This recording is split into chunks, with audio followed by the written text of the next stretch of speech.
반갑습니다.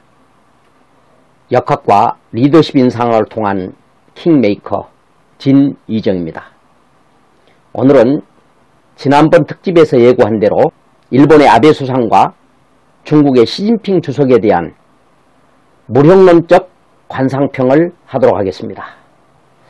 제가 일본에 있을 때 아베 수상의 그 사저하고 같은 아파트를 사용하고 있었는데, 그때 아베 수상과 악수를 한 적이 있습니다. 그때 본 아베의 인상은 어린 담비를 닮았구나. 어린 담비이기 때문에 아직은 귀여운 그런 담비. 그렇기 때문에 그 얼굴에는 강력한 포스가 보이지 않았습니다. 그런데 그 후로 칼을 갈아서 참으로 강력한 리더십을 발휘하면서 지금 장기 수상직을 좀 지내고 있는 이 아베의 모습은 이렇게 장성한 담비를 닮은 그런 모습입니다. 담비는 호랑이가 없는 한국에서는 이 생태계의 아주 상위 레벨에 그렇게 있습니다.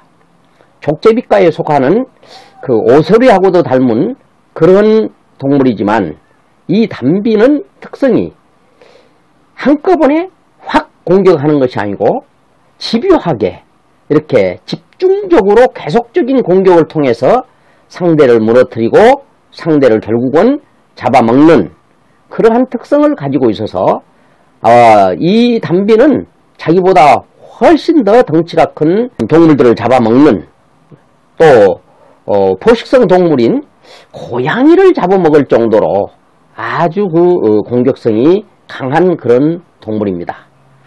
그런데 이 담비가 어떻게 해서 그런 그 생태계의 상위권, 포식동물의 상위권을 차지하고 있느냐 하는 것은, 굴하지 않고 뒤로 분리하면 뒤로 물러섰다가도 다시 계속해서 집요하게 공격을 하는 그러한 방법을 통해서 상위 레벨에 갈 수 있었다. 저는 그렇게 보고 있습니다. 그래서 아베 수상이 최근에 이제 우리나라에 대한 수출 금수 품목을 이렇게 발표를 하고 하는 그런 그 모습을 보면서 아베 수상과 시진핑 주석의 닮은 부분이 있구나 하는 것을 보았습니다. 시진핑 주석과 아베 수상의 가장 많이 닮은 점은 눈이 삼각눈을 가지고 있다는 거예요. 눈이 이렇게 삼각눈을 가지고 있다. 삼각눈을 가지고 있는 사람은 자기의 그 목표를 달성하기 위해서 주위의 사람들을 희생시키는 그런 특성을 가지고 있습니다.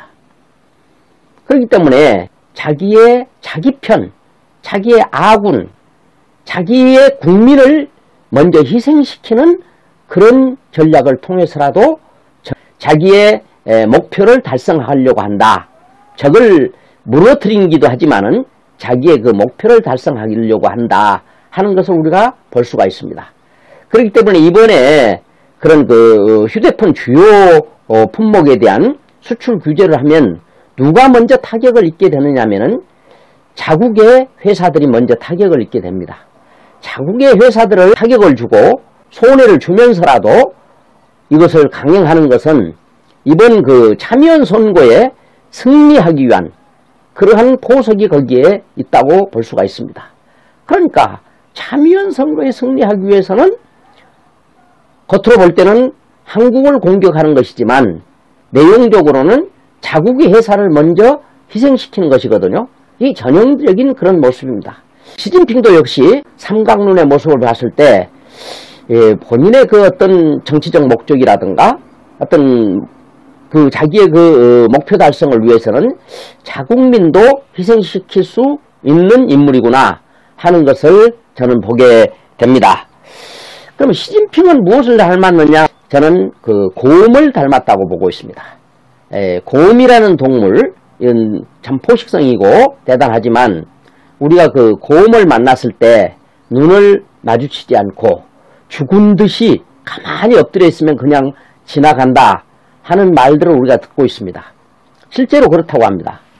그렇게 봤을 때 이 잘 속는다, 속기 쉬운 거다. 이렇게 봐집니다.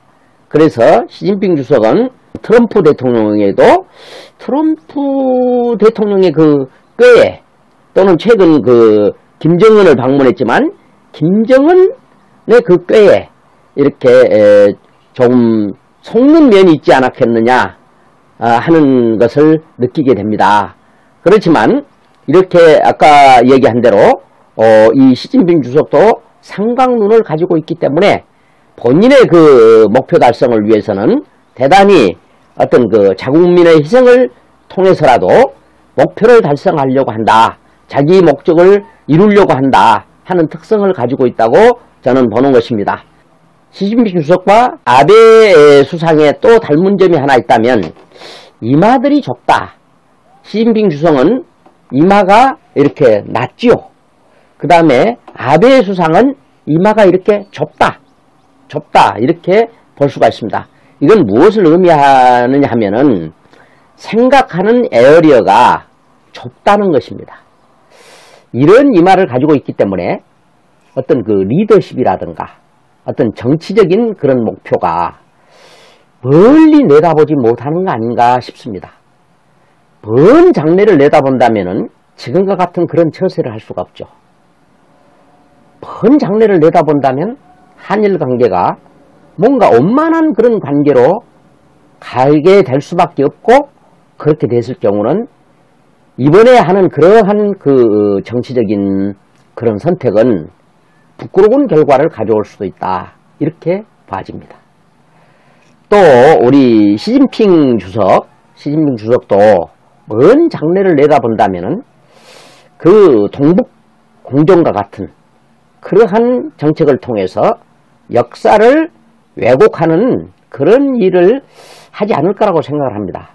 역사라고 하는 것은 그렇게 속인다고 해서 또 역사를 그렇게 바꾼다고 해서 되는 것이 아니거든요. 역사는 결국은 진실이 밝혀지게 되는 것입니다. 그럴 때는 부끄러운 지도자로 남아질 수밖에 없다. 이렇게 봐집니다.